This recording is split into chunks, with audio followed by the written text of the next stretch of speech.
Shady Cast. If you guys already know what a Shady Cast is, you're part of like the older. Well, this isn't really, a big channel anyway. But if you're aware of a Shady Cast is basically where I talk and spout out my opinions and spout out my thoughts and whatnot along a certain topic. And this topic today is game reviews versus your own review. And this comes from video games being more and more like interactive movies, like Detroit Become Human, freaking Marvel Avengers, Final Fantasy VII Remake, Horizon Zero Dawn, etc., etc., etc., etc. The list goes on, and the quality is like going high, is increasing and increasing and increasing. Therefore, that expectation of the game being good when it first comes out higher and higher and higher and higher.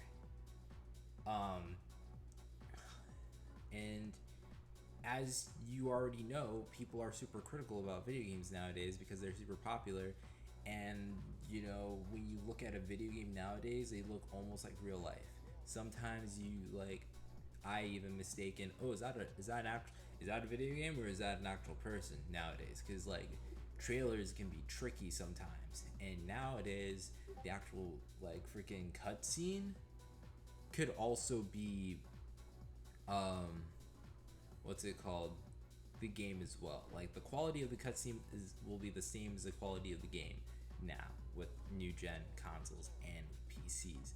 So when you look at a trailer and stuff like that, you're really unknowing of whether or not it's legit the game or an actual actor. But anyways, these video games are becoming more like movies because they have really good plots and really good stories, and there's more of them like that. With this being a thing, people are more and more reliant on other journalists' reviews to determine whether or not a video game is worth their time and money. So that becomes a real problem because you're not basing it off of your own experience. You're basing it off of someone else's experience before it launches or day one, which is a problem because not all video games start out great. They all have their bugs and stuff like that. They all have their bugs. They all have their imperfections, and you can't really judge a video game by day one without having it, stretch its legs. Video games are like fine wine. It takes a while for it to find its true form. Let's say Guilty Gear, for instance, a very difficult, for someone that's not used to fighting games, a very difficult game to understand. But a very difficult game to understand, but is actually not when you get more practice into it. But let's say you have someone that's you have a journalist that's not used to fighting games play Guilty Gear, and they're like, oh my gosh, controls are super complex, they're super hard, they're not for the casual player. I'm gonna rate it a 6 out of 10 or a 5 out of 10.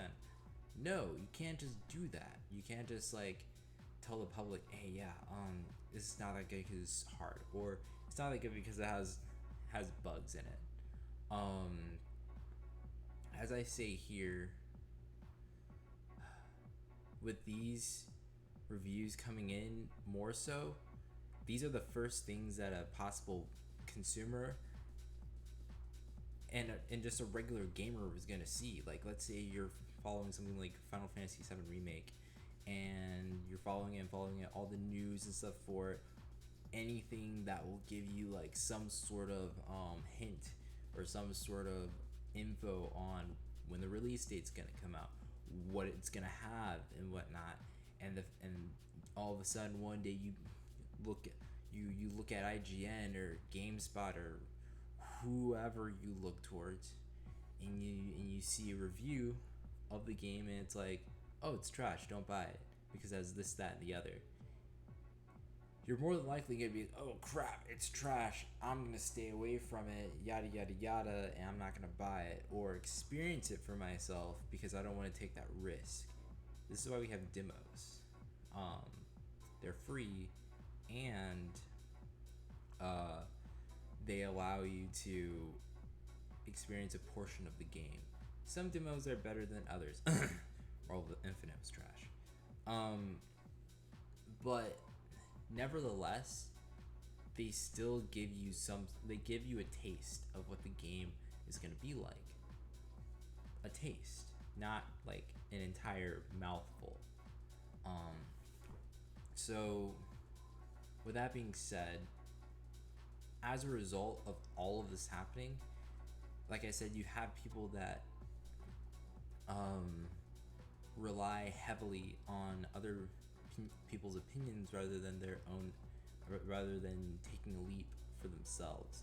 No matter how long it takes for them to save up for the game, because not everyone can afford a $60 or nowadays $80 to $70 game.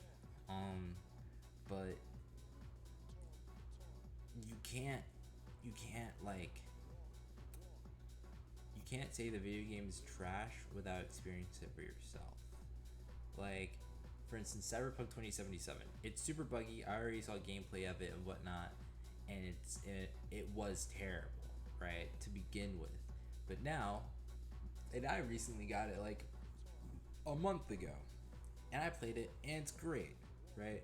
It has some bugs in it and whatnot, but I still play it because I enjoy it, and it's fun. And no matter how many bugs it has, I'm still gonna reboot the game. I'm gonna do whatever I need to do to play it because it is fun. Um, Same with Marvel Avengers. It may have some bugs in during the stream and whatnot, but I'm not gonna be like, oh crap, it has a bunch of bugs. I gotta turn the game off and switch to another one because the people might not like that. Screw that. I love the game. It's fun. I like button mashers. And last time I checked, Spider-Man, Miles Morales, Batman, Arkham, name one, are all button mashers, right? You're all pressing the same button. Like, I don't know about you, but like, there are a certain amount of buttons on a controller. I don't know, like, one YouTuber that I'm watching right now said, I don't know what different you want to say about it.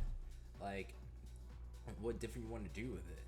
I don't know what there is differently that you could do with the certain buttons that you have without having someone grow more fingers. So I don't really understand that. And to be honest, I'm not I'm not innocent in this either. Like back at high school, which wasn't too long ago, and whatnot. I was that dude that watched IGN reviews all the time to determine which video games I was wanting to buy and whatnot. I was willing to buy, I was willing to play and whatnot. And I would be like, oh yeah.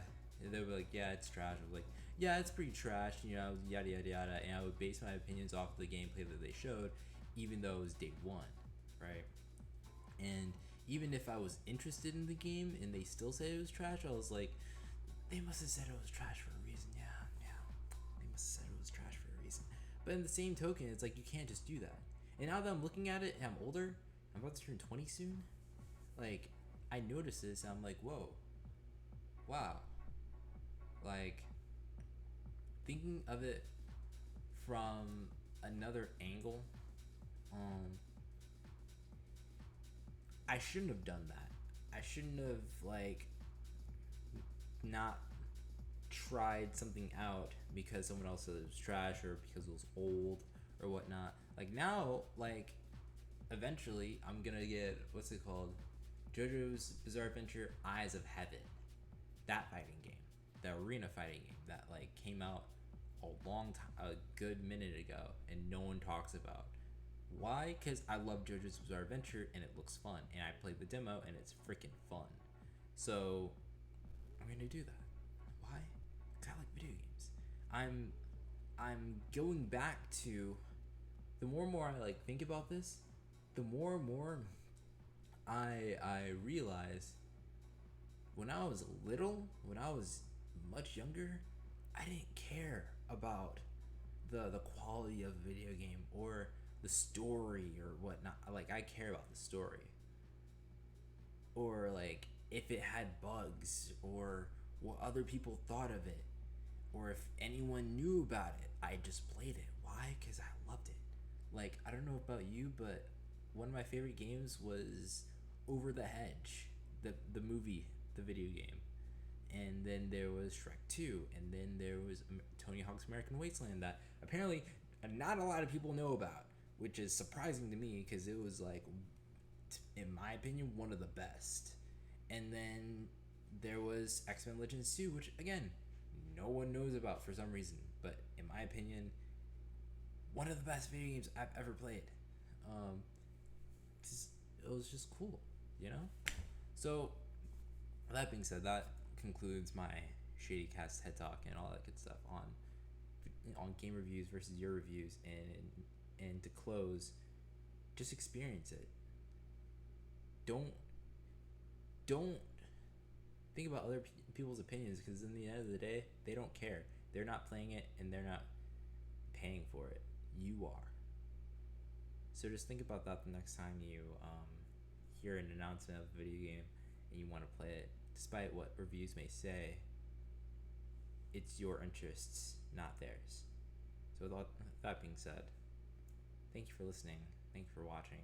Check out the streams on Twitch and my skating clips for TikTok and all that good stuff. I do advertise a little bit on TikTok, and I need to do that more. But anyways, all that being said, thank you for watching. Thank you for listening in and hopefully understanding. And I'll see you all in the next one.